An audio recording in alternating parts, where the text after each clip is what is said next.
If you have just acquired Sales Hub, you're probably seeing that one of the most important things that you can use within that platform is the deals section. And within that deals section, one of the most important things to keep in mind there is the pipelines.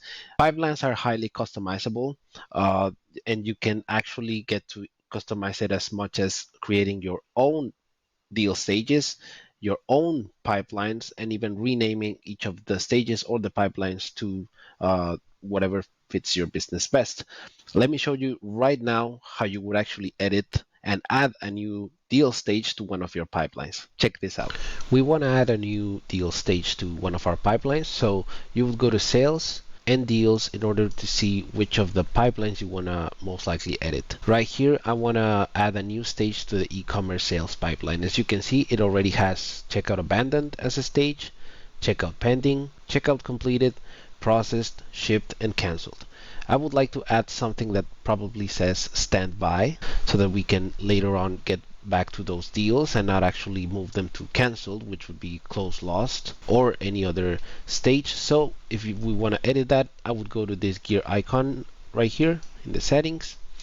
And if you're not taken to this page by default, you will most likely just go on your left sidebar all the way down to data management, click on deals right here, objects, deals, and then you would see a tab right here that says pipelines.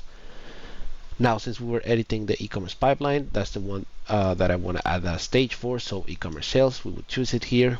And then we will go down here and configure it. Now, I want to add a new stage that says standby. And I probably want to add a deal probability of about 30%.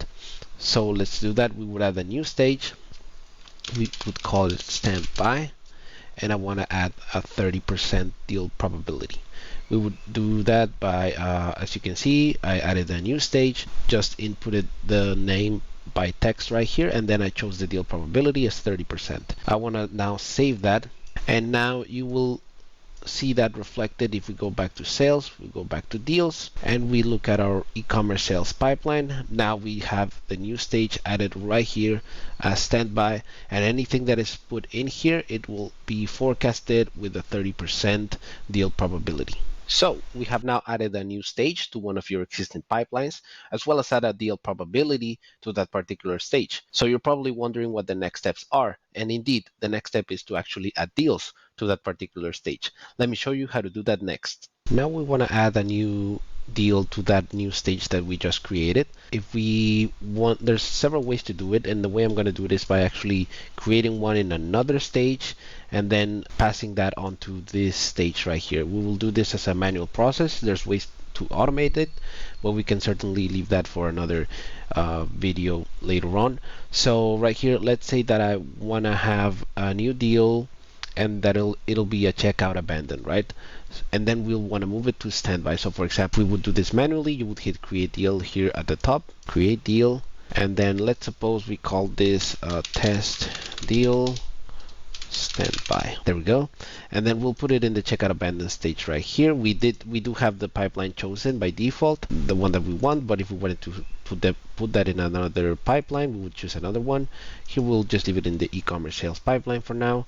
Deal stage checkout abandoned. That's okay. And then we want to add maybe an amount of about $10 just so that we don't overly change anything there. I'll put this as a new business, and I'll put the priority as probably low. And then I won't add that to any contact right now. I just want to add that as a deal. So if we have all the fundamentals in place now, name for the deal, a stage for it, a pipeline, an amount, a close date, we can definitely put this within this month. So I would probably add it on the 31st of July. Deal type new business, priority low, and we'll just leave this as default. So I'll hit create right here, and once you do that, you get to this part of your own deal. So you can see now this is the deal itself, but if we go back to the deals and we check it within the pipeline, you can see right here our new deal is created. Now we want to move this deal to this new stage that is called standby, and there's a couple of ways to do it. One is the easiest, which is just dragging and dropping. So you would just drag your deal, go all the way here, and just put it in the standby stage. The other way to do that, if we just bring it all the way back, I believe it was in checkout abandon, and we click on the deal, we can also adjust the stage by taking a look at all of its properties. It just takes a little bit more time, and then we could go deal stage, and instead of checkout abandon, this drop down would be turned into standby, and we would hit save if we wanted to do that. And the other way that we can do this is you would go back to your deal, and simply on this left sidebar here at the top, you would just, as you can see more easily, drop down, select this stage, standby, and maybe change it back to either abandon or standby, or whichever other stage. Now it is on the standby stage, so I'll just leave it as is. And then if we go back to the pipeline right here, you will see that our deal is in this section right here. So you now know how to add a new stage to one of your existing pipelines, assign a deal probability to that particular stage, as well as adding deals to that stage and actually being able to move them around your different pipeline stages. Remember, education is great, but the execution is where it's at. So go out there and be the hub hero that your organization needs today.